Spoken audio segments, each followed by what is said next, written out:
Louis, clearly after Manchester City losing in the semi-final last night against Real Madrid, you'll be keeping an eye on them perhaps, but is it just a question for you of trying to keep the pressure on and keep going to push as much as you can for that fourth place?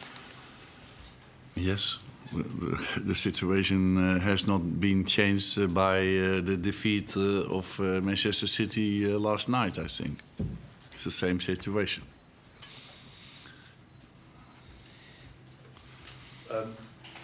What is your reaction to the news that Marouane Fellaini has picked up a three-match ban?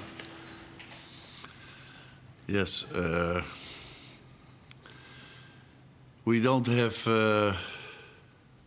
appealed because I have said already that the reaction of Fellaini is like a human being, and when the FA gives Hood suspension of 3 matches, then they admit that it was a penalty. And I've said it also after the match. So for us, is it very disappointing that the referee was not seeing the fact. And I think, and I still believe in that Fellaini makes a reaction like a human being. But he has to control himself better. That is true.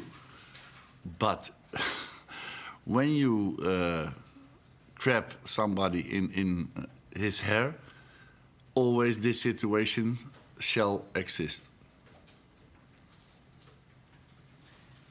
You said at the Player of the Year Awards the other night that you thought expectations perhaps are too high at the club. They need to change. What do you think those expectations should be? No, I have explained that also during that night. So why I have to explain it again? Louis, the defeat to Norwich came during that disappointing run where you didn't win in 6 league games. How damaging now do you think that is looking back in the whole season? Yeah, when you see what we have done against the top 5, and you when you can see what we have done against the bottom 5, that's not a good average. So it's a big damage. But what I have already said, that month of December has his own reasons for that. But yeah, you have to cope with that. That is what we had to do. But when it is so much in the same positions, injuries, yeah, then you cannot solve every problem anymore. Louis, how good do you think your squad is? You're battling for 4th at the moment. You've spoken about the expectations of the club or of the fans. Where do you think this team should be, given the injury problems that you've had, but given the talent that's in it? You cannot say that because we had these injuries. So I always talk about facts and not about hypothetical circumstances and activities. So I can only say that in the end of November we had a first position, and after that we had a big decline. And these are the facts. And also the injuries were a fact.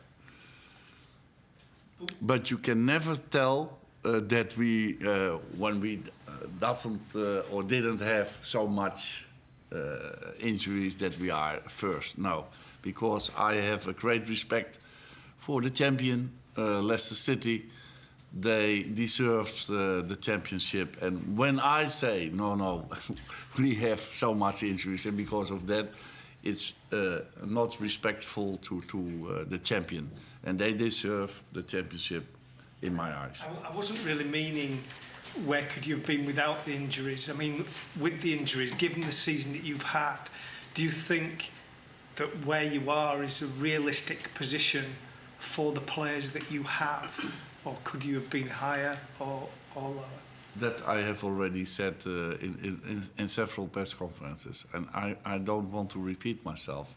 Every press conference, what I say then is not good, because then I'm defending, and I don't want to defend myself. One of the facts, as well as injuries, but away from that, the number of games that you've played this season, which was something that you mentioned last week. But with 3 games to go now, how do you manage this squad? Many players will be thinking of the Euros as well. Have you given the players more time off again this week, like you did last week? This week? Mm-hmm. No. So there's nothing different at the end of the season that you're doing? No, I give them 1 day off. When I can, I give always 1 day off.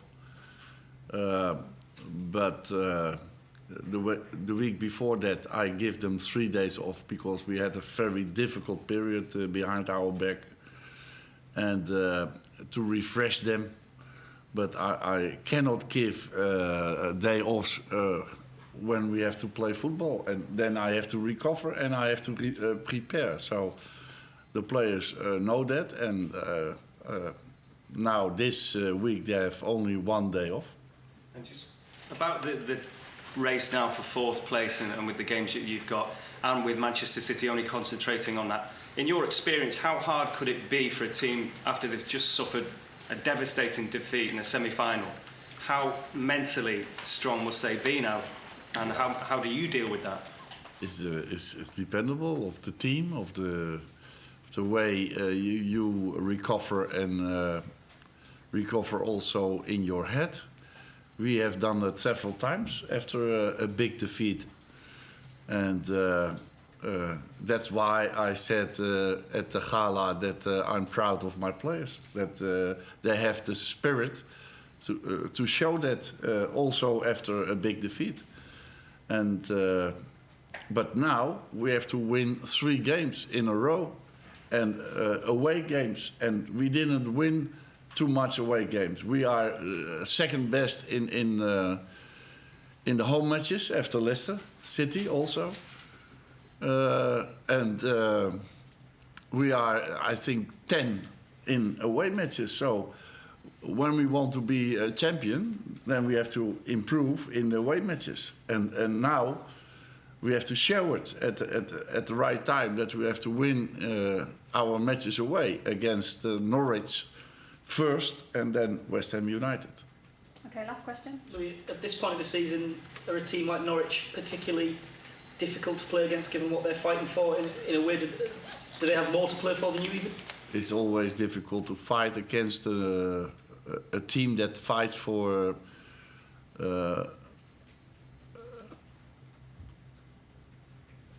maintain their position in the Premier League or relegation. That's always very difficult to fight against. But that is no excuse. We have to cope with that. And they have won at home on Old Trafford, so we have to take revenge also. So it shall be a very tough game, but in spite of that, we have to win.